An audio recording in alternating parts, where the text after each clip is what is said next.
seeing what you have to bring to the table and just countering completely.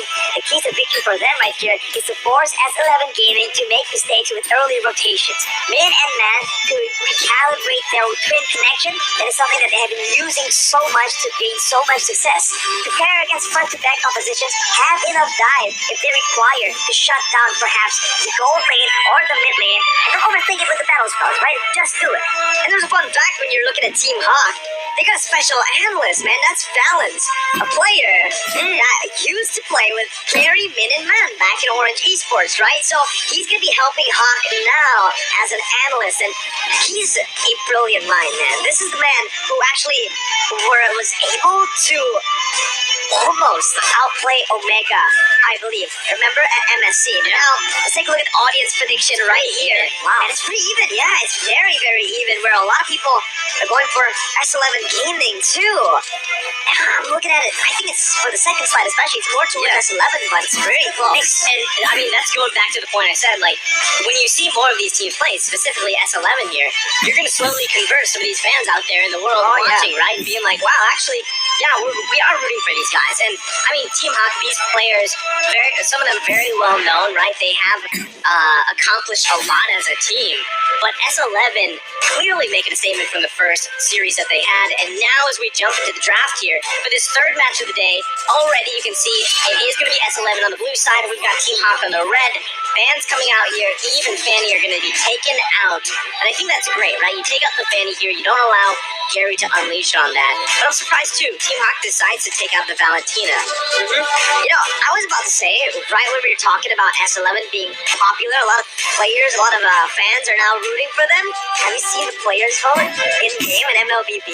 They're like the second highest, dude. Wow. Yeah, RQ's number one. RQ's number one. RQ and S11's like really, not really close because RQ just got so much more votes, but S11's second, dude.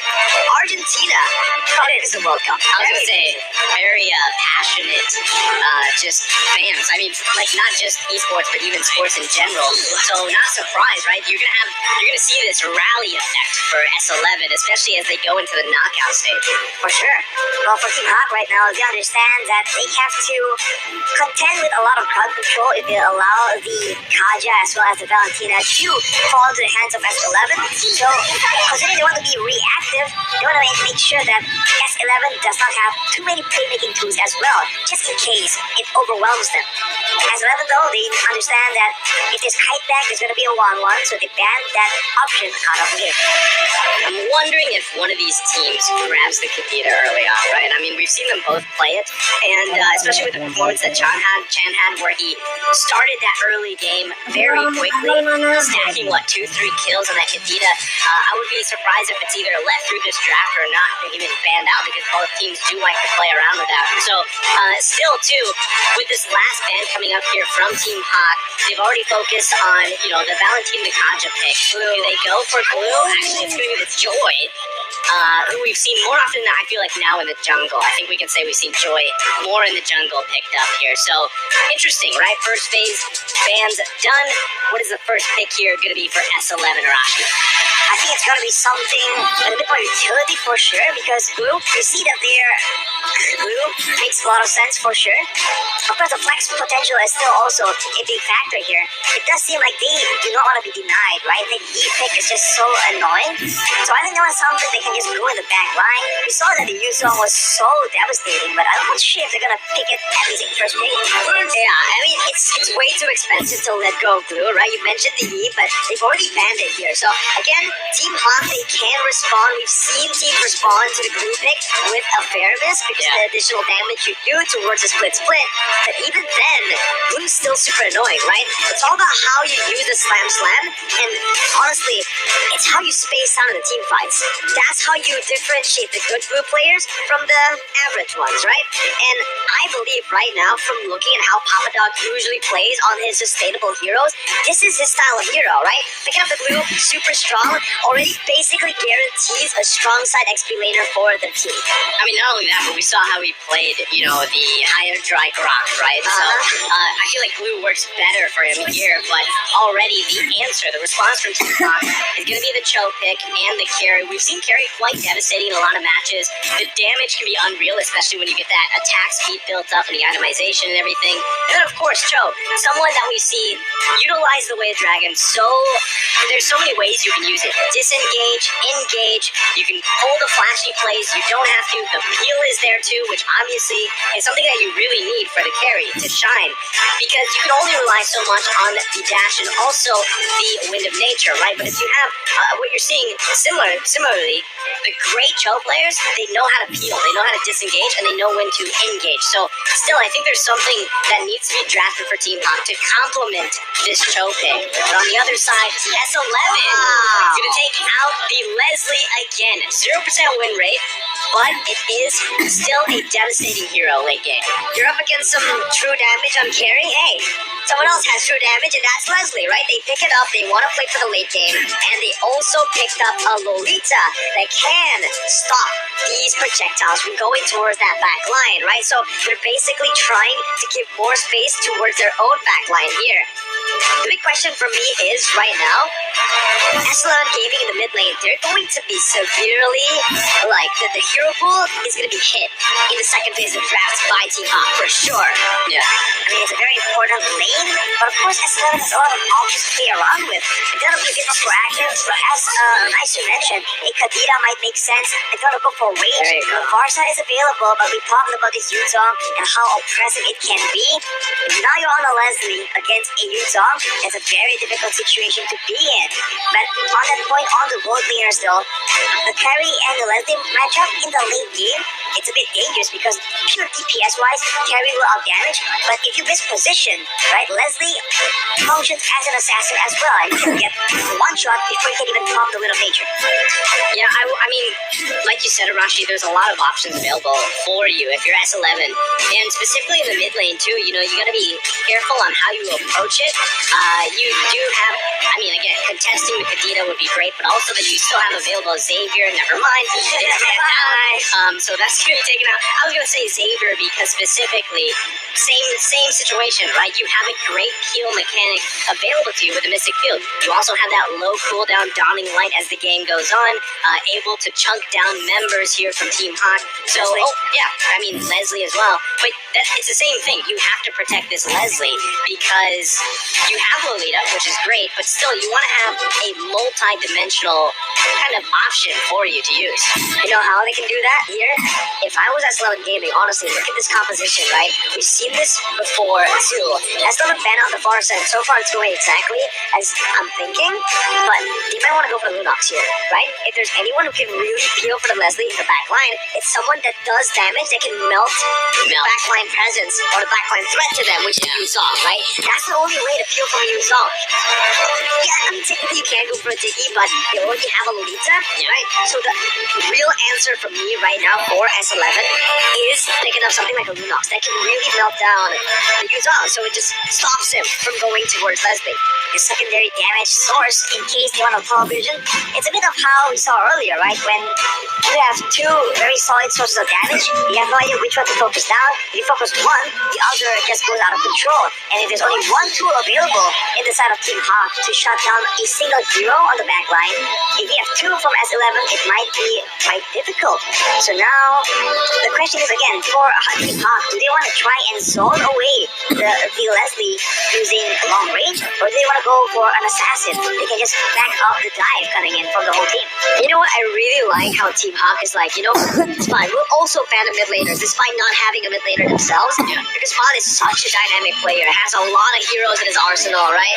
We've seen him play the Eudora in the grand finals in MPL Malaysia. So at this point, I'm just waiting for him to pull off something like even a Diggy mid again. I was gonna say, when you mentioned Diggy earlier, I was like, well, you know, possibly we could potentially see Diggy mid. It has worked before. And again, Kadita's still on the table if they want to take it with that burst damage. It gives you another option here for Team Hawk to focus on the backside. But so far, they're going to hold on that mid lane pick. They do lock in the jungler here. We're going to see Ling again, but right away, s11 going to lock in Arena here. So this is another unique hero coming out. And I mean, how is this going to work out, Rashi? Is this a solid choice for them?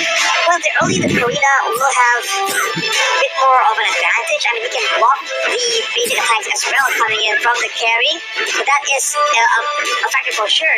But looking at the comp right now, I fear for the safety of the Leslie, man, with a Ling and the Yutong on the field. But I will hope you guys in that. Hope you hear. We have chants and drums coming into the studio.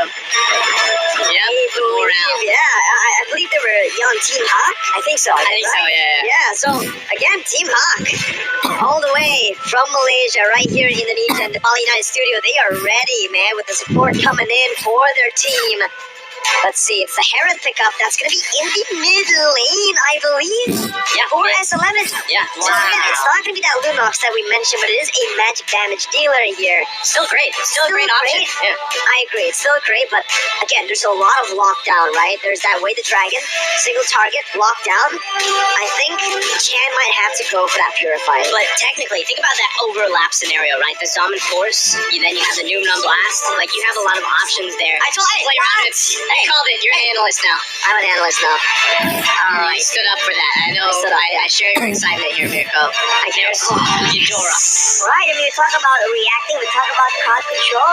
Well, Eudora provides that, and in the mid lane, we talk about how important the control, the threat can be in allowing rotation. So with a Eudora, that can less one-shot squishy heroes later on in the mid-game. Team Hawk has a chance to just take control over the game outright. Man, one thing I love about Eudora is just the amount of burst potential, right? You also have a great stun option, a CC, which still is paired up really well with the Cho, like we were saying, have that option available to you. And just take him to the Thunderdome if you want to, right? It's something that can really work out here. But S11 as well, across the board, they've got that Prio glue pick that we've seen either work or it doesn't. And still, I mean, they have a lot of options to work around with. But I think it ultimately is going to start also in the jungle. But the band is going, and ladies and gentlemen, welcome to the third match here. Can S11 do it again versus Team Hawk? Man, that Eudora pick. I love it here, man. The Eudora is going to have so much value, right? You want to lock down Chan, you want to lock down Kai, and especially Jotun, who's now going to really struggle when he jumps in. He might have to go for like a magical defense item early, but I have to take a look at his... Oh, he went for a mystery shot. That's not going to be a tank Karina. It's a full damage Karina. At least it should be. It's an assassin Karina attempting to burst down the squishy members like Panda, like Gary. But of course, before he can even get there, Lola needs to be dealt with first. And this EXP lane matchup, whoever comes out on top will determine the dynamic of the rotations, right? Because at any point, if during the course of a fight, if Yuzong shows up with the full combo, with the Petrify, that is just dangerous. And Glue can also wreak havoc. So that is a huge factor in deciding who has the upper hand for now. Yeah, I think right now, Team Hawk gives the Lithuander away. They don't want to really chance it because early on, without, the Way of the Dragon, without the ultimate even from Man here, it's tough. Flicker in, though. Yeah, unfortunately, when you are concealed on Leslie, that second ability, the stun from Man, won't come out. So he actually kind of miscalculated. Should have used the first ability to just reveal him first. Was out of range by the time he realized. So, again, a bit of a misplay. That's a flicker first, but chance to be taken low, taken down even here. What a rotation. Purify, but hey, that's the damage, just melting him down. You can't purify damage, my guy. That is the best crowd control, right? Death, you can't. That is the best crowd control. So, it seems like Team Hawk, despite the reputation for being more adaptive, they have taken matters into their own hands, but S11 still has control in the turtle pit. Slick movement by Kai, man. I mean, at this point, that little early first blood from Team Hawk should set themselves up for a decent turtle take here. As S11 is going to start it up, though. Black Dragon formed by Lola. Sony Jotun away. Has the Petrify to be stunned up here as Jotun jumps in the back line. Onto mid right now. That's the damage coming in. The burst was able to take Jotun down. Is going to be taken low. Has the flicker to get out. As Iman is jumping in. Gary finds retribution as he pops the top of the blade. Man picking up a double kill as Gary just slides across the place, picking up his sword and getting out. That looks so messy, but the crowd control yet again prevails. Mid was cut out of position. He has the way of the dragon, but he wasn't sure when and where to use it. So he was moving around, but because there's so many other tools available, because Lola was able to just push everyone away and wrestle control from S11 in the beginning, he was still able to get a very impactful presence in that fight. Team Hawk right now, they have the tools available. Can they push the tempo hard enough though? That is the main question, because S11, they're still having a lot of cut control, especially later on in the mid game with all the AoE. Well, you're asking if they can press the situation even further here. Again, man on this Eudora pick, having those 2 kills to last worship as well. The burst damage is already there, and it's going to be there even, like, harder at this early point in the game. Now, you can see already the focus, too. S11 knows they got to focus on Panda. This is the key to victory here. So if they can pick up a kill here, kind of put pressure on gold lane constantly, that is one of the best case scenarios for them. Again, they want to allow Kai to do what he did in the first match, where he just unleashes mid to late game. Oh my god, Aaron got the stun on the wrong time. He hit the minion, and now they collapse over to punish them. Erwin mistapped on the minion, and it's gonna be Matt who picks up the killing spree too, bursting Johnson down. What a disaster for S11. It looked so good. They were about to domesticate the Panda, but it didn't all work out. The backup comes in, the knockups comes in. That is the power of crowd control. And we talked about that burst coming in from Man. This Eudora is deadly right now. And not to mention, if you focus too much on the Panda, carry can still be a big factor, but whoa! Everyone's gonna get kicked back. He wanted to go for something here. Has him out blast, doesn't have a flicker. And it's gonna be Aaron who gets taken down. Gary picks up the kill. And it's another kill over to the Malaysian champions who are now in full control. Full control, 3.4k, 5k gold lead here. This turtle should be theirs as well. And, you know, questionably, Erwin, I mean, he was trying to just maybe buy time for that turret, but better to let it go, because now this is one objective after the other going to the hands of Team Hawk here. S11's going to have their work cut out for them early on through this game into the mid game. And still, what is the answer here for Man? Man having a massive game already. This is like what Chan had in their match in match 1, right? So this is a flippy-floppy situation, but also somewhat expected from Team Hawk. They're going to put pressure where they know they need to be. Min, though, it's gonna be stunned up, that's about it, right? There's no real threat right now from S11 in terms of damage. Chan still needs to scale. As well, but who doesn't need to scale? It's Man on the Eudora. That's an early game made for a reason. Erwin just got melted. That is a terrifying amount of damage onto the rover. If your rover can be one-shot like that, that allows Team Hawk to just deny any kind of inquisitive maneuvers coming in from Erwin. He cannot find vision, and with that control, with those threats, they're able to get the turret, but Man here is the main target for S11. There you go, everything used, and still it's sponsored by the Machan jumps in with his Bond Force, picking up a shutdown, putting some gold in his pockets, collecting it. Lola still with the Black Dragon form, now going to be out of there, going to be immobilized down, but still able to get out with the Furious Dive. Meanwhile, in the back line is going to be actually Johnson, who gets kicked back to the team, has the maneuverability to get out for a bit before Panda finds the kill. Gary now still trying to look for more damage, but it's S11 who decides to back off, and it's an equal trade in the end.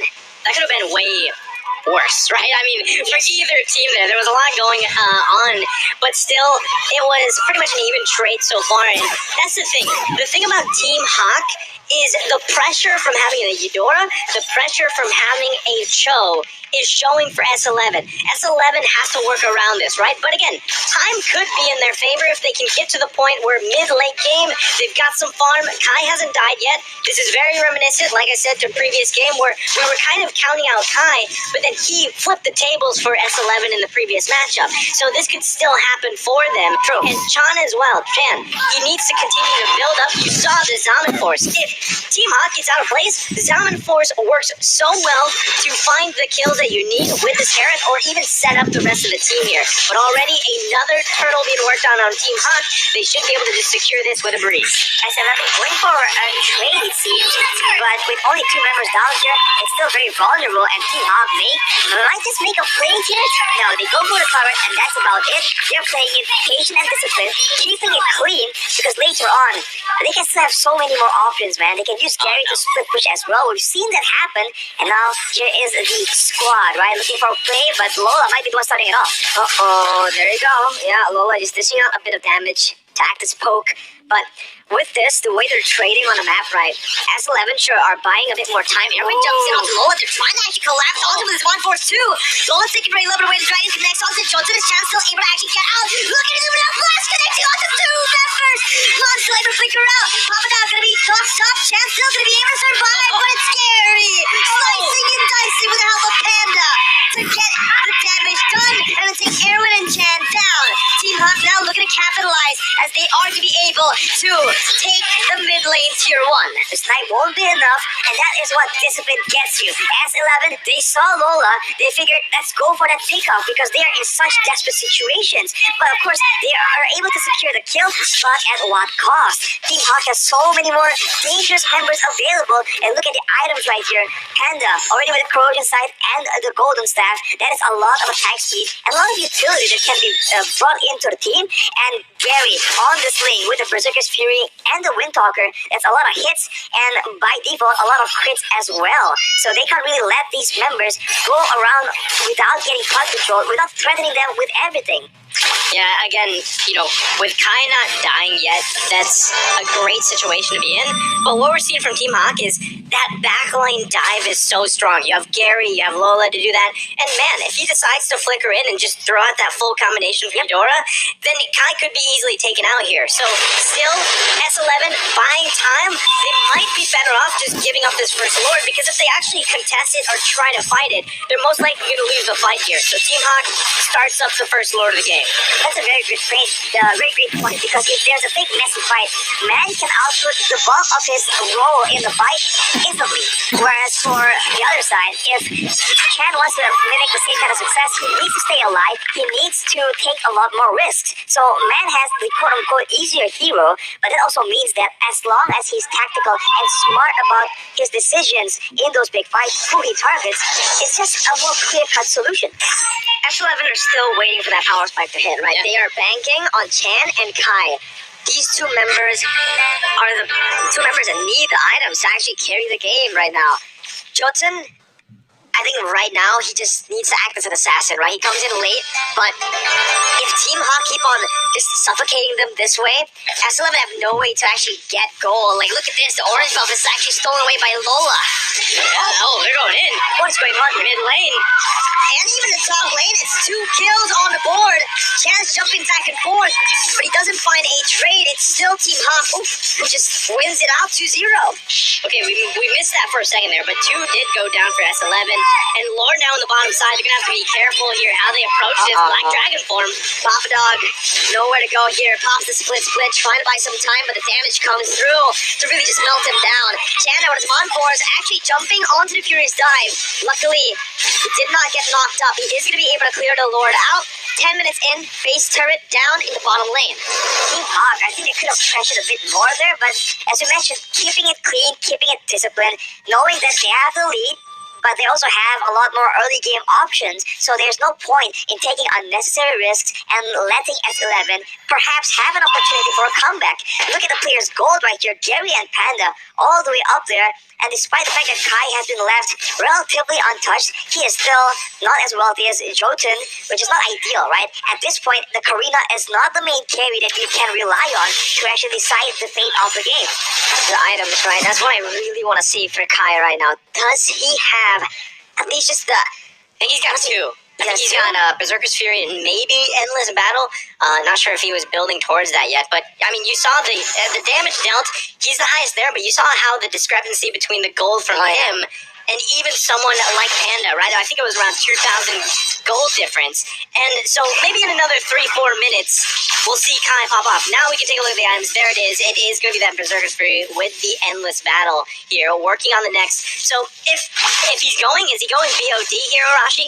for the third. I think DOD makes sense, especially with how you want to be playing, right? Just burst damage, assassinations, quote unquote. But Team Hawk right now is just zoning everyone. I mean, Kai has the steel leg plates, but it's so dangerous for him to be roaming around right here because Gary and Lola can very easily take him out. The steel leg plates alone will not be enough to secure, I don't know, his life in the big fights. And look at how Team Hawk is positioning, right? They're just looking for opportunities, moments where perhaps S11 will overextend just a bit, and they have the tools to just punish that. But now that the Lord is up, it's a completely different story. I think you still just give this Lord away. You defend in your base. Yeah. You know, it's your 8K behind here in gold, and you don't have much movement around the map. No much space to move around in. So this is the thing, though. Even if you turtle up here for S11 and you try to protect Kai the best you can, man is still the issue, right? He could flicker at any point and just lock down Kai. There's the Divine Glaive. That's even a more big damn at this point. It's tough. It's tough here for S11, but they're going to have to defend against this Lord as soon as it spawns, and the onslaught siege from Team Hawk at 9K ahead from S11. Now the question is, can they defend, right? With the amount of damage output and a potential and even siege from Team Hawk, are S11 Gaming going to be able to withstand this, Arashi? It'll be very tough, man. I mean, if the core members don't get caught up in the initial assault, I think there's a chance, right? You can see the damage is starting to come through, but of course, with so much crowd control available, Team Hawk can just even zone and not even commit to a fight, and that will allow them to take down multiple structures or even end the game with good lane manipulation. No conceal already. It's popped in by Min. That's going to be a resource valuable towards S11 as Papa Dog tries his best to zone other members away. Erwin would have not land, but it's going to be Min who kicks him away. Still, Turret is up. Gary jumps in with the blade. Chance to be caught is going to be taken down. Unstoppable picked up by Panda already. Definite later gone.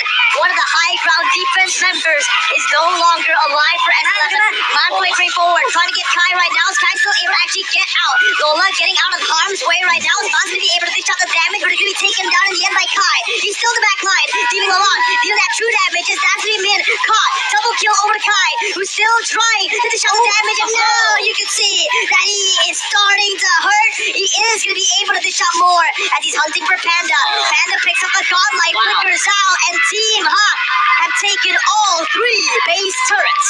They've taken all 3 base turrets, but they gave several kills in the process.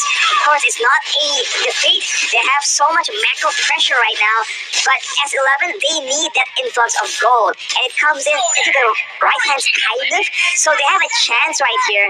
But of course, with 10k gold difference, it's going to be very difficult for them to get a victory in the big team fight unless something crazy happens, a pickoff, unless they do something crazy that Team Hawk can just not see coming. I mean, even looking at the player head-to-head here, we already know Kai is going to be the saving grace here for S11 if they can turn this around. He picked up the BOD about 4 minutes ago. I was like, you know, they need to buy 4 minutes. They've done that, right? They did have a successful defense in their base. That's step number 1 here. If they want to go ahead and either find a pickoff of their own before that next Lord comes up, that's probably what they're going to try to do, get in position here. That will be crucial for S11 to turn this game around. They just got to be careful because the base is fully exposed. They've got no inhibitor turrets left. That's why you have Papa Dog parking up here on the top side. Knows that Gary will be splitting around the map here, but in just a couple seconds, Lord now going to be up, and they've got to be careful in how they approach it. That fight that S11 technically won was without Chan. Mindo looking for that position, goes on to Erwin. That's going to be Lola jumping in. Chan's going to be able to pop that to Monforce. Blocked up, and that's the unstoppable by Gary. Jolton tries to look for a kill, but will fall instead. Gary's going to be taken low, but the damage coming from Kai. That's going to be Erwin melted down by Panda. Still Kai in the back, but will be petrified. Knocked up and taken down by Panda and Lola. It's a double kill by the Black Dragon, and now it's time for Team Hawk to march slowly up against one member from S11. Papa Dog all alone. The miracle play will not happen as Team Hawk will be able to secure their first win at M4, silencing S11. What a performance, man. Everything just came in so well. They understood the macro decisions. They knew that S11 will be inquiring to see where they were. Are they going to be on the Lord? And just go for the blockage. They went in behind them and completely zoned them away from their base. They did a great job defending when their backs were against the base, but the moment they ventured out, Team Hawk were waiting for an opportunity. They used the Lord strategically to bait out the members from S11, and they completely take them out. I mean, a clean game, right, from Team Hawk. This is kind of what we Solid. expected too. I love the Adora pick. I love these unique heroes that are coming up, right? Yes, so good. We all had our ideas about the meta coming into M4, and I feel like, some heroes were on the point, on the head, and then now we have these kind of spicy picks coming out, and I want to hopefully see more of that today and then into the knockout stage. But Eudora pick was so snowballing, and the burst was there, so congratulations just to Team Hawk and a well-played performance. Now, even for S11, it was, if for some reason the early game didn't go the way that it went, I feel like S11 could have possibly contested this match here. But unfortunately for them, I mean, by the time, 16-minute mark, Kai had picked up the items he needed, but still, at that point, it was too late. And this is why it's just so difficult, right? It only takes one. You think that a dominant game just requires so much setup, a big fight? Sometimes it's one single moment, right? We talked so much earlier about that almost like a misclick from Lolita, right? And also, they fell behind too much early on. Exactly, because of these small moments, they fell behind just slightly, and Team Hawk, they are not a team that will allow you to make these kind of mistakes and not punish it. They grab onto it and ensure that you will pay the price for making a mistake against them. Man, So much. man, yeah, man. Gotta mention man. Us here on the desk, man, and man in the game, because that Eudora pick, I still just want to shout it out, right? Shout it out. Shout it out. man, on the Eudora. There we go. But, oh man, again. This was the pick that, got them the game against Todak in the grand finals at MPL Malaysia Season 10, and I'm glad we're seeing it here on the world stage, right? Team Hawk are finally finding their comfort on stage, and it's amazing. Yeah, I mean, let's break it down because you called it in the draft, Mirko.